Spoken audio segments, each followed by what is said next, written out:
اعوذ باللہ من الشیطان اللعین الرجیم بسم اللہ الرحمن الرحیم اقم وجهك للدین حنیفا فطرة اللہ التي فطر الناس علیہا لا تبدیل لخلق اللہ ذلك الدين القيم ولكن أكثر الناس لا يعلمون صدق الله العلي العظيم ومولانا الكريم ما شاء الله كان لا حول ولا قوة إلا بالله العلي العظيم صلوات اللهم صل على محمد آل محمد وعجل فرجهم وفرج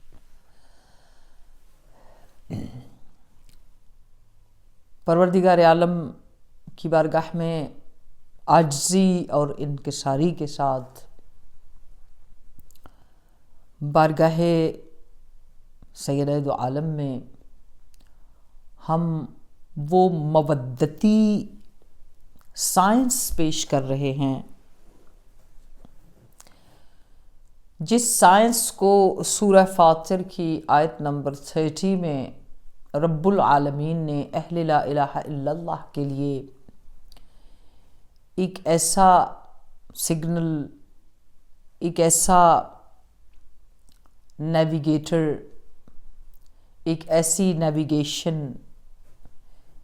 اور ایک ایسا منبع و مرکز علم کا یا ایک ایسا نظریہ، ایک ایسی آئیڈیالوجی، ایک ایسی فکر، ایسی سوچ یا وہ مدبر کائنات کا وہ سکیچ، وہ سٹرکچر، وہ ایم، وہ ہدف، وہ آبجیکٹ جس کی بنا پر اس نے اس کائنات عالم کو بنایا اور کس سکیچ پر، کس سٹرکچر پر، کس راستے پر، کون سی نیویگیشن کے ذریعے وہ منزل مقصود یا پرفیکشن یا کمال یا قرب الہی، رضائے الہی، خوشنودی پروردگار، بہشت، منزلیں، فیض، نور، برکتیں، خیرات، جتنی بھی چیزیں ہیں وہ جس طرح حاصل ہوتی ہیں وہ ساری جگہ جگہ پر اس کو بیان فرما دیا۔ اسی طرح جیسے آپ کے اپنے ملک کی گورنمنٹ، آپ کسی بھی ملک میں ہوں، وہ جب ایک شہر سے دوسرے شہر کی طرف کنیکشن کے لیے موٹر ویز کو بناتے ہیں، سہولتوں کے لیے درمیان میں سروسز کو رکھا جاتا ہے، اس نقشے کو پاس کیا جاتا ہے اور پھر ایک خاص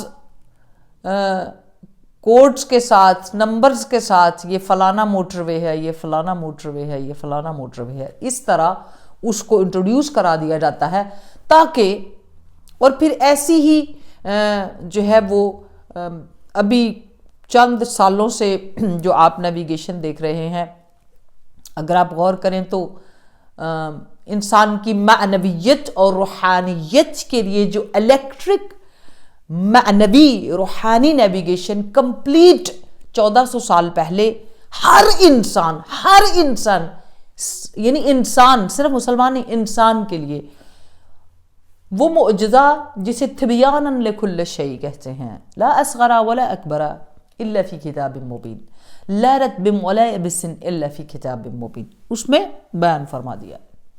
اب یہ انسان کے اوپر ہے کہ جس طرح ایک عام سے عام ملک کے نظام کو چلانے والے بھی بہت ساری چیزوں کو ذہن میں رکھتے ہیں، تو معنویت کے سفر میں، انسان کی پرفیکشن کے سفر میں، اس کے کمال کے سفر میں یہ کیسے ہو سکتا ہے؟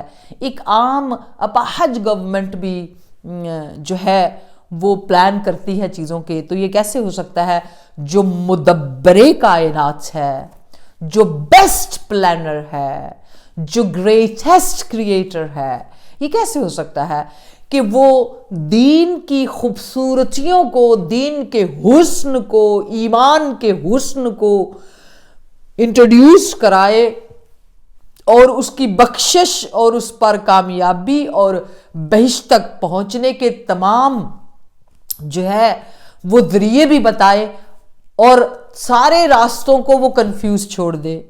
یہ عقل تو تسلیم نہیں کرتی نا۔ تو اس لیے عقل کا پہرا اس دل کے ساتھ اور معنویت کے ساتھ بہت ضروری ہے۔ اب کب انسان کی عقل کام کرتی ہے، کب انسان کا وجدان کام کرتا ہے، اس کی کانشیسنس یا انکانشیس یا کانشیس، کچھ چیزیں کانشیس میں ہوتی ہیں، کچھ انکانشیس میں ہوتی ہیں۔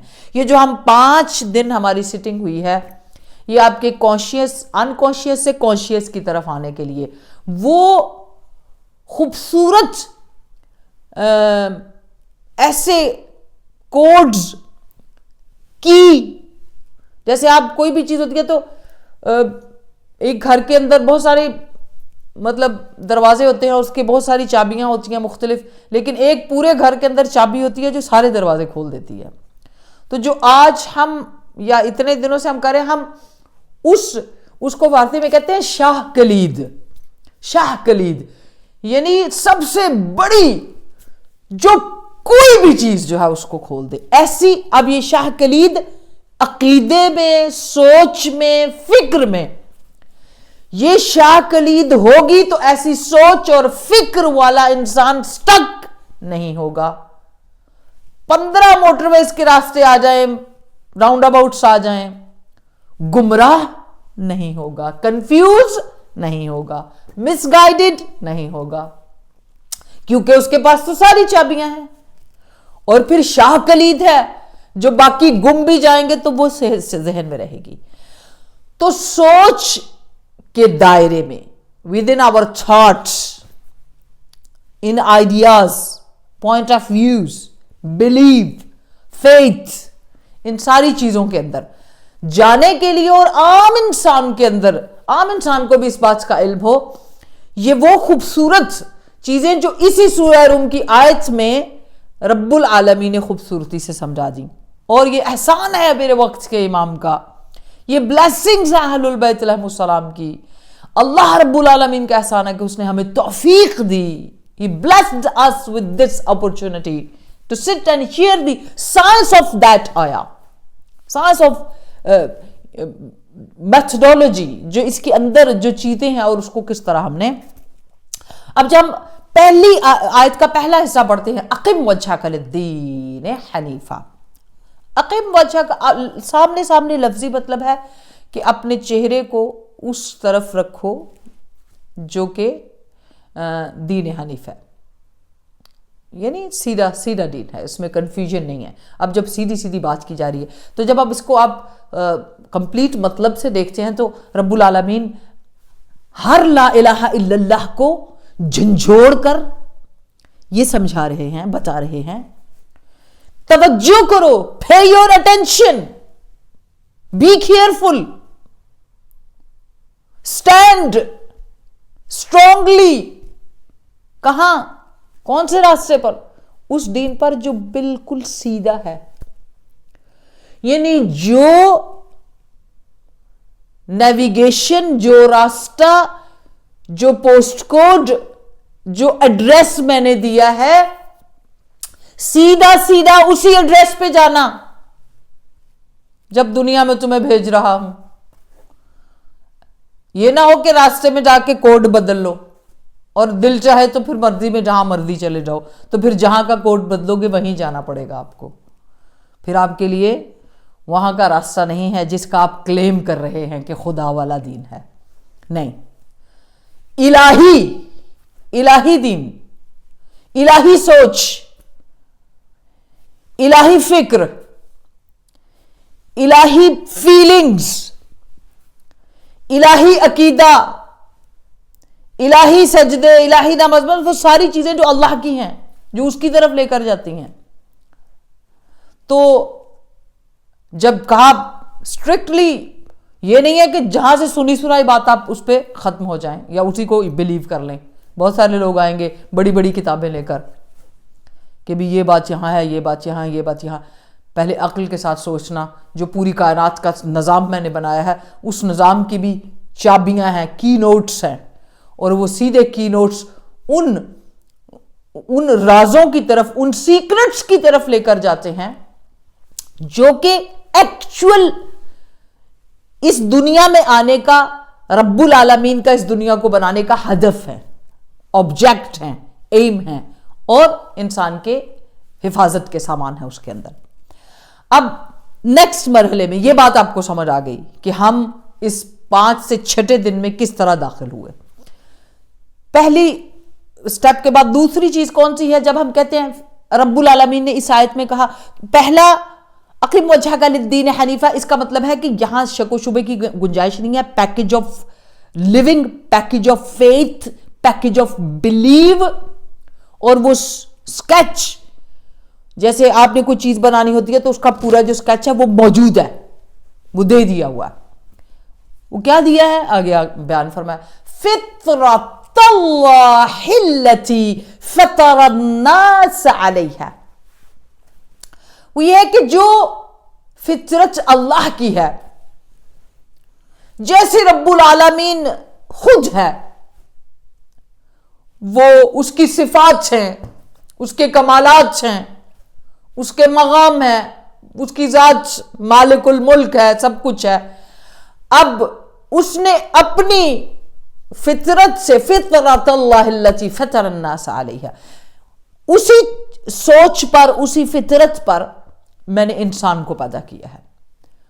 اب یہاں کیا مشکل ہے میری عزیز بہنوں، یہ سوچتے ہوئے کہ جب کنت کنزن مخفین کہ اس حدیث کے ذریعے رب العالمین نے پہلے ہدف میں چیزیں انٹروڈیوس کرائی تھیں، تو پھر وہ فطرت بدل گئی. وہی ہے کہ خدا کا تعارف ہوگا تو کچھ لوگ ہیں ان کے ذریعے ہوگا. خدا رب العالمین کی توحید منوائی جائے گی، لیکن انہی کے ذریعے جنہیں خدا نے چنا ہے، سلیکٹ کیا ہے،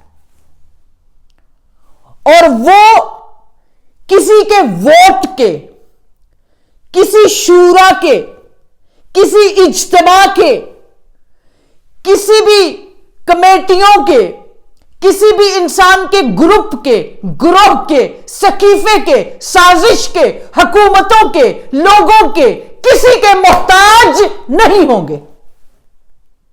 کیونکہ جب ارادہ خدا کا ہے تو جس عشق پر، جس محبت پر رسول اللہ رب العالمین نے نبی دو عالم محمد مصطفیٰ صلی اللہ علیہ وآلہ وسلم کے نور کو خلق کیا، اور اس نور سے پھر ولایت کے نور کو مولا متقیان سید الاولیاء امام المتقین مولا علی علیہ السلام کے نور کو، اور پھر یہ دو نور یہ گواہی دیتے ہیں کہ جب فرشتوں نے اندھیروں میں فریاد کی تو ایک نور تھا جو تاریکیوں کو چیرتا ہوا، پھاڑتا ہوا ظاہر ہوا، اور پھر ندائے پروردگار آئی کہ یہ نور وہ فاطر السماوات نے. اس کو آپ اپنی آج کی زبان میں کہہ سکتے ہیں، جیسے سائنس نے ترقی کی، ریسرچ کی، رشین سائنٹسٹ اور بھی بہت سارے امریکنز جنہوں نے کہا کہ جتنی بھی گلیکسیز، جتنے بھی سٹارز، جتنی بھی لائٹیں آ رہی ہیں، یہ بلیک ہولز اور وائٹ ہولز سے ہیں. اور بلیک ہولز کے اس کی آپ سائنس کو جب جا کے ان ڈیپتھ پڑھیں گے تو اس کا نام انہوں نے QUSARS کوثرز لکھا ہے. تو اب میرا نہیں خیال وہاں پہ سائنسدانوں میں کوئی شیعہ اسکول آف تھاٹ کے لوگ بیٹھے ہوئے تھے، جب اللہ رب العالمین نے، اور دوسرا تصور وہ بگ بینگ کا تھا، تو یہ عام لوگ بھی کہتے ہیں کہ ایک ہی منبع نور کا تھا، جس کے نور سے جو سپلٹ ہوا، جس کے نور کو پھاڑ کر، جس کے نور سے باقی چیزوں کو جو ہے، اور جو میرے رسول خدا کی وحی سے دلی ہوئی زبان آپ فرماتے ہیں کہ پھر زمین و آسمان کا وجود یا نور یا جو خلقت ہوئی وہ نور فاطمہ زہرا. تو یہ اس نور سے جب ایک مرتبہ چیر کر رب العالمین نے زمین و آسمان پر اس کو پھیلایا اور اس کی حد مقرر کی، اور اپنے وہ مدبر ذات نے، اسی لیے اس نے کہا میں فاطر ہوں اور فاطمہ زہرا، یعنی میرے اس میں فاطر کی تجلی سے. اس لیے ہم نے انشاءاللہ اگر کسی کو یہ کنفیوژن محسوس ہو کہ خالق کا مطلب اور ہے، فاطر کا مطلب اور ہے. خالق وہ جو عدم سے وجود میں لائے، یعنی احسن الخالقین رب العالمین، گریٹسٹ کریٹر. لیکن فاطر جو چیز ہے موجود ہے، لیکن اس موجود سے اس کو عدم سے وجود میں لائے ہیں، لیکن اس وجود سے دوبارہ اب جس سے وجود میں لایا گیا، یعنی بنیاد، کسی چیز کی بنیاد، روٹس کو کہتے ہیں نا، کوئی چیز کی بنیاد، تو کائنات فاطمہ زہرا سلام اللہ علیہا ہیں. سماوات فاطمہ زہرا سلام اللہ علیہا ہے. الارض فاطمہ زہرا سلام، کیونکہ انہی کی بنیاد سے اوریجن، نور اللہ کے سے الگ ہو کر اس نور سے پھر جو اوریجن تسبیح کرتا رہا، ذکر خدا کرتا رہا، اس وجود سے جب رب العالمین نے آسمان اور زمین اور باقی تمام ہستی، اور لکھا گیا، مفسرین نے اس کو لکھا خوبصورت طریقے سے. آپ کتابیں جو ہیں بحار الانوار سے بھی ضرور فائدہ اٹھائیں، اور اس کے بعد العلوم العوالم جو ہے اس کتاب سے بھی ضرور فائدہ اٹھائیں. شیخ صدوق رحمۃ اللہ علیہ کی کتاب توحید کے نام سے، اس سے بھی ضرور فائدہ اٹھائیں. بہت ساری اسرار آل محمد سلیم ابن قیس کی ہیں، ان سے بھی ضرور فائدہ اٹھائیں. اگر کوئی اس پہ جانا چاہے تو ضرور اس سے فائدہ اٹھائیں. اور پھر اس کے بعد اس وجود کا انسانی فطرت میں، جیسے جو عشق رب العالمین کو ان ہستیوں سے تھا، اسی عشق پر اس نے انسانوں کو پیدا کیا. اس کے اور بھی مطالب ہیں آج کے دن کے لیے. یہ مطلب فطرت اللہ التی فطر الناس علیہا لا تبدیل لخلق اللہ. آپ جو مرضی تبدیل کریں، یہ تبدیل نہیں ہوگا. اسی لیے جب انسان کی فطرت جو ہے، اس میں دو طرح کی جبلتیں جو ہے انسان کے پاس، یا سوچ لیں کہ انسان کے پاس جو ٹیلنٹ ہے، یا انسان کے پاس جو اس انسائیڈ جو اس کی خواہشات کی دنیا ہے یا اس کی فطرت کی دنیا ہے، اس کے اندر دو طرح کی چیزیں ہیں. غرائز جو ہیں مادی ہیں، میٹیریلسٹک ہیں، اور معنوی ہیں، اسپرچول ہیں. جو میٹیریلسٹک غرائز ہیں یا جبلتیں ہیں، وہ انسان کی بھوک، پیاس، اور اس کے بعد سونا، جاگنا، حب ذات، اپنے سیلف پریفرنس یا سیلف کے ساتھ محبت، یا مثلا دنیاوی طور پر پیاس لگنا، دنیا کی وہ چیزیں جو وقتی طور پہ ہوتی ہیں اور ختم ہو جاتی ہیں، یہ ہے میٹیریلسٹک. اور اگر یہ میٹیریلسٹک لوگوں سے، میٹیریلسٹک چیزوں سے جڑی ہوں گی، اتنے ہی عرصے میں وہ ختم بھی ہو جائیں گی. دوسری انسان کی فطرت، کہتے ہیں نا سرشت، جب ہم باتیں کرتے ہیں فلانے کی سرشت میں یہ ہے، تو وہ سرشت میں رب العالمین نے اس فطرت کو، جس فطرت پہ انہیں محور کائنات، مرکز کائنات، منبع کائنات، منبع انوار بنایا، اسی فطرت، اسی بات پر، یعنی نبوت. انشاءاللہ کل ہم درجات ولایت پر آئیں گے، تو پھر اس کے بعد اس کی زیادہ آپ کی خدمت میں جو ہے وہ آپ کو سمجھ آئے گی.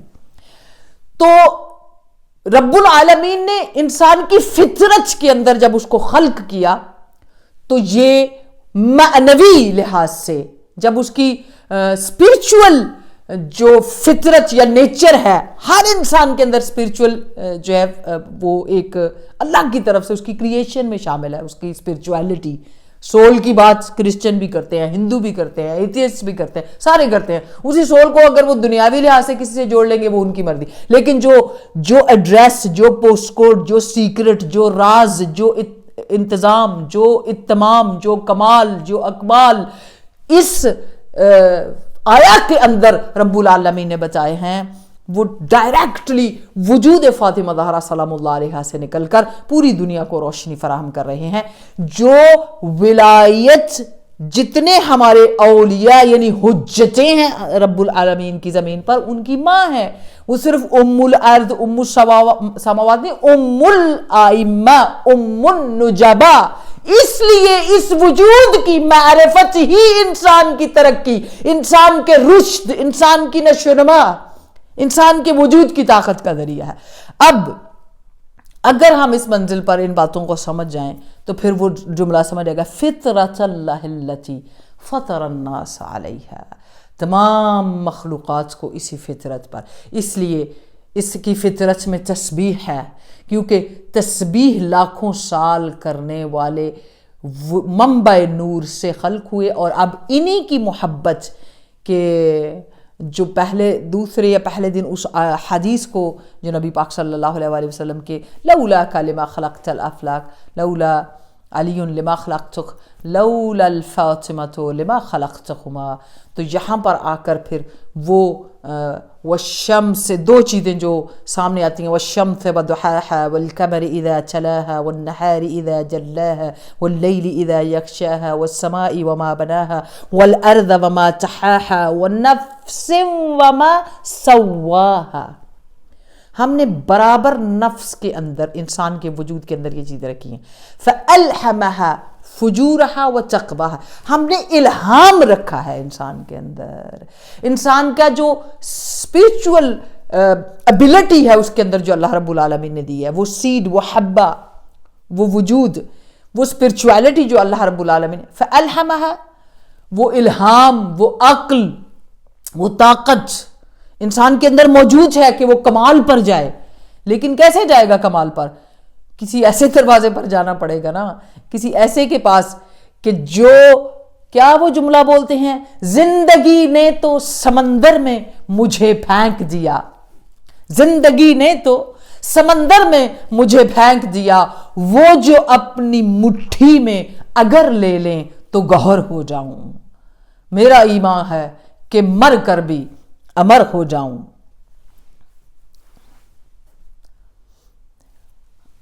اب جو چیزیں رب العالمین نے مقرر کی ہیں، بھی تسبیح کیوں؟ اس لیے کہ جب تک تسبیح آپ کے وجود و اپنی روح کے ساتھ اس کنیکشن میں نہیں آئے گی، انسان کے کامیابی کا، انسان کے رشد کا سفر شروع نہیں ہوگا. اب سوچئے کہ جس چیز کے آپ تصور میں اور قریب جتنا رہیں گے اتنی آپ کی شخصیت، ہماری شخصیت پر اس کا اثر ہوگا. اگر کوئی 1000 بار کہے میں نماز پڑھتا ہوں، میں نے اتنی 100 رکعت نماز پڑھی، مثلا نماز کیوں فرض ہے؟ سائنس کیا ہے اس کی؟ پھر تسبیح کی سائنس کیا ہے؟ کیا وہی رزلٹ مل رہے ہیں؟ اب عقیدے میں تو یہ چیزیں ہیں کہ یہ سب کچھ نور سے کنیکٹڈ ہے. جب آپ صحیح معنوں میں غرق ہوتے ہیں تو آپ کنیکٹڈ ہوتے ہیں. جیسے مولا علی علیہ السلام کا فرمان ہے کہ نماز پڑھتے ہوئے مومن اس قدر رحمت الہی میں غرق ہوتا ہے کہ اگر اس کو پتہ چل جائے کہ وہ کس قدر رحمت الہی میں غرق ہے تو وہ کبھی سجدے سے اپنا سر ہی نہ اٹھائے. یعنی اس قدر رحمت. اب جب اس قدر رحمت الہی میں غرق ہو کر سجدے سے سر اٹھاتا ہے اور بیٹھتا ہے تو پھر اس کو فوراً حکم ہے، واجب ہے، اگر اپنے زانو کو بھی حرکت دیے بغیر امام صادق علیہ السلام، کہ آپ تسبیح کی طرف جائیں. اب وہ بھی تسبیح اسی غرق عقیدہ اور محبت اور وجود اور کنیکشن میں ہے. اچھا، اگر کوئی شخص یہ فرمائے کہ بھئی میں نے دیکھا ہے بہت سارے ایسے لوگوں کو، مثلا آپ آدھے لباس کے ساتھ ایکٹنگ کرتے ہیں اور حجاب آپ کا تو دور دور تک ہے ہی نہیں, آپ کا لباس بھی پورا نہیں ہے, اور آپ کہیں جی آپ تو بہت زیادہ نمازی ہیں, تو میں سمجھتی ہوں وہ شخص نماز نہیں پڑھتا, وہ ایکسرسائز کرتا ہے. کیونکہ نماز کا وعدہ ہے کہ جو میرے وجود کے ساتھ قیام کرے گا میں ڈھال بن جاؤں گی, میں اس کی طاقت بن جاؤں گی برائی کے خلاف, فحاشی کے خلاف. ان الصلاۃ تنہا عن الفحشاء, فحاشی کے خلاف, والمنکر, اور برائیاں. اور آج ہمارے معاشرے میں کون سی برائی, کون سے منکرات ایسے ہیں جو نہ ہوں؟ ہر جگہ بد اخلاقی, زبان درازی, بے حجابی, بے لباسی. کس طاقت کے ہاتھوں ہم یوز ہو رہے ہیں؟ جب ہم اصلی مرکز سے ہٹ جائیں گے تو برائے نام یہ ان کا وعدہ ہے کہ آپ اگر یہ نماز میں طاقت ہے کہ وہ مومن کے لیے ڈھال بن جاتی ہے. سچے طریقے سے تسبیح کا کیا مقام ہے؟ تسبیح کرنے والا تکبر نہیں کرے گا, اس کی زندگی میں تکبر نہیں آئے گا. اب دیکھیے ایک مثال لے لیتے ہیں, میں نے تاریخ میں پڑھا کہ کئی ہزار, دو چار دفعہ نہیں کئی سو دفعہ بی بی پاک سلام اللہ علیہا کی چادر, ایک یمنی نہیں, ایک چادر, کوئی بھی چادر آپ جو اوڑھتی تھی روزمرہ زندگی میں, وہ گروی ہونے گئی, اس کو گروی رکھا گیا کہ یہ کام ہمارا ہو جائے گا, ہم چادر واپس لے جائیں گے. اور چادر جتنی مرتبہ گروی رکھے گی, اور چادر کیا تھا, چادر اتنی زیادہ اوڑی تھی سیدہ دو عالم نے کہ وہ چادر اوڑھنے کے ساتھ جو آپ ذکر فرماتی تھی وہ چادر کے ان دھاگوں میں شامل ہو چکا تھا. درست. اب جب وہ یہودی کے گھر جاتی ہے, ہزاروں ایسے معجزات ہیں, تو جہاں جہاں سے وہ دھاگوں کے پیبند ٹوٹے ہوئے تھے آپس میں, وہاں سے نور نکلتا تھا. کب نور نکلتا تھا؟ جب اسی وقت میں رات کے پہر میں سیدہ تسبیح فرماتی تھی, تو چادر کسی اور کے گھر میں اس نور سے, دیکھیے ایک بے جان کو کیسے طاقت دینی ہے. ایک کپڑا, دیکھیے کپڑا, ایک کپڑے کے اندر اتنی مطلب کشش اور اتنی کنیکشن ڈال دیا گیا اور سمجھا دیا گیا. اور جب اٹھنے والا اپنے گھر میں تاریکی کر کے سویا تھا, دیکھتا ہے کہ نور اور روشنی ہے, تو وہ اس چادر کی طرف آ کر اس حق کی صدا کو پہچانتا ہے. بھئی سیدہ پاک نے کہیں تبلیغ نہیں کی ہے, وجود مقدس سیدہ سے جو چادر ٹچ ہو گئی تھی, اس چادر نے جا کر مدینے کے یہودیوں کو مسلمان کر دیا تھا. صلی علی محمد.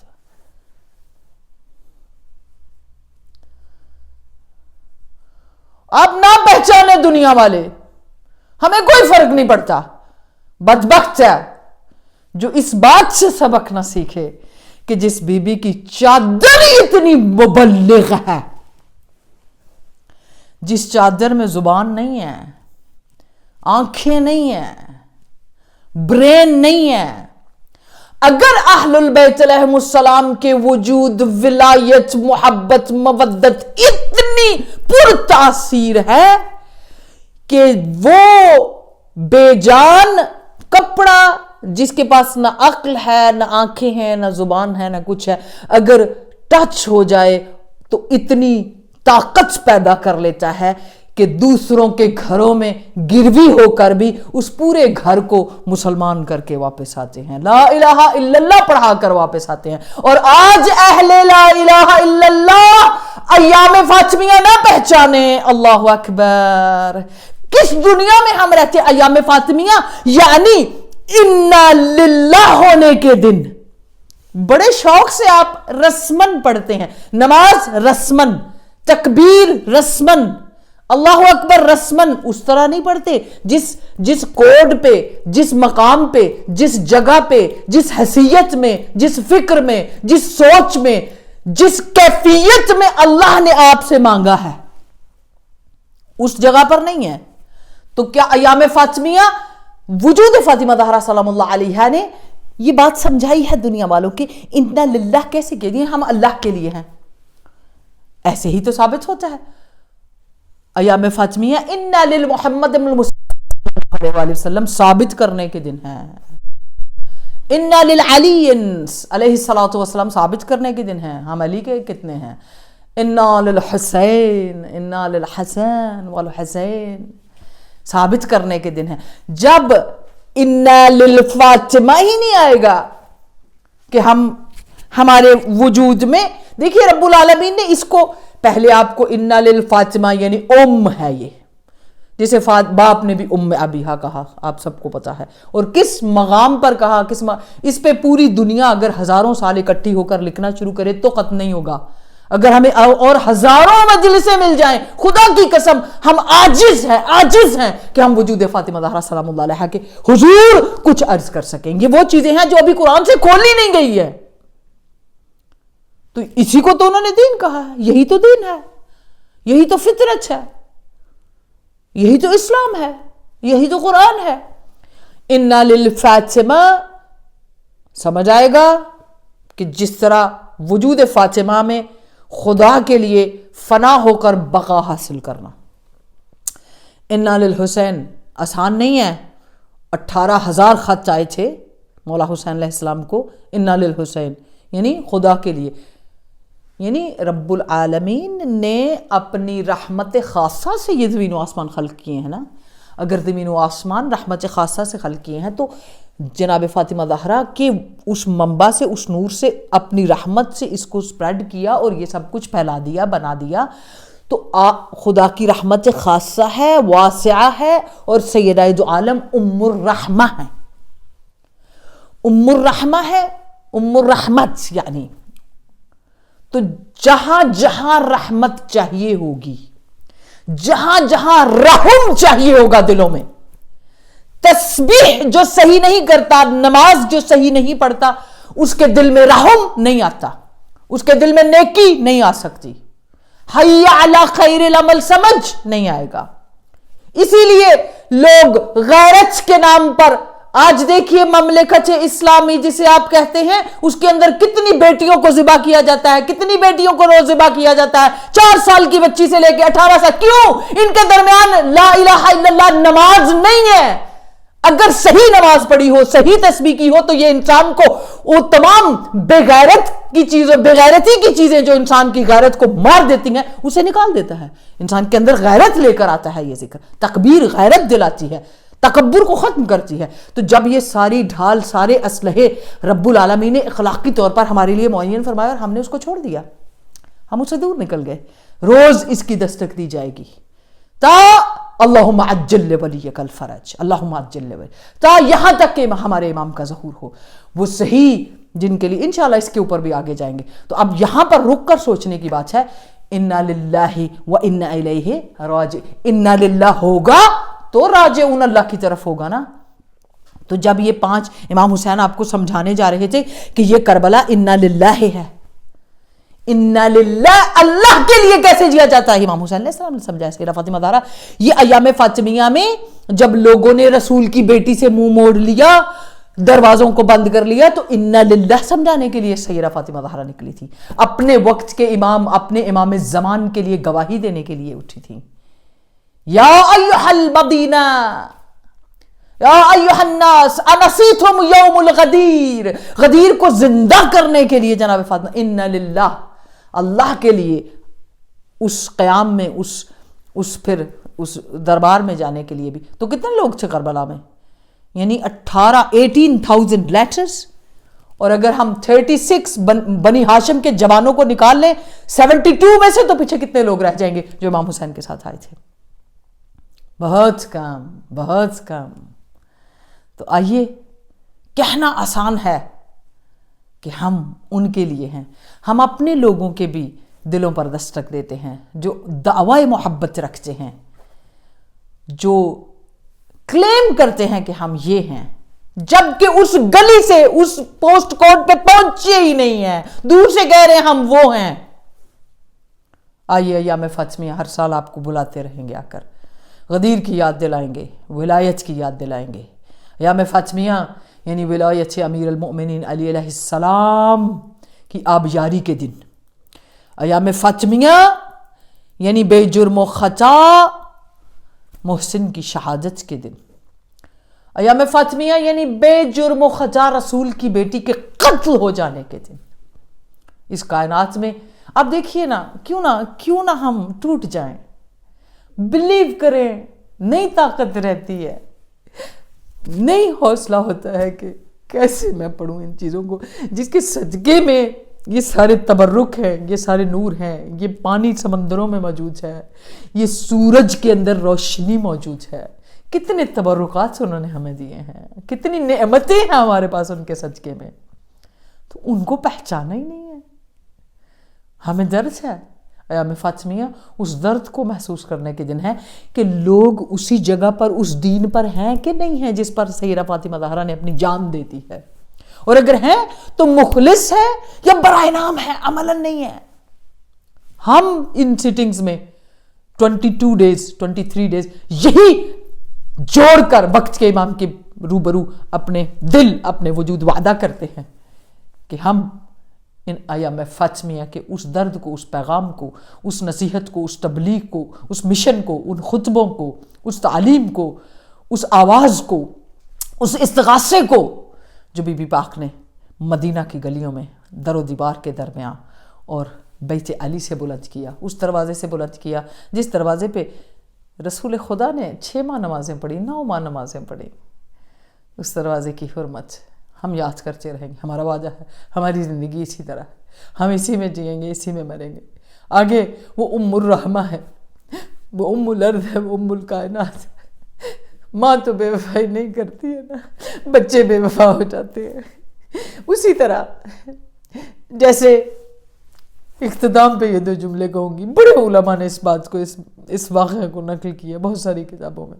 ایک ماں کا جوان بیٹا مر گیا، 22 سال کا، 21 سال کا، محنت سے جوان کیا تھا، بیوہ تھی، بیٹے کا جنازہ دیکھ کر دنیا ساری آئی، افسوس کر رہی ہے۔ یہ آج کے زمانے کے واقعات ہیں، 50 سال 60 سال پہلے کے، ابھی بھی ہوتے ہیں، ایسے موجود ہیں۔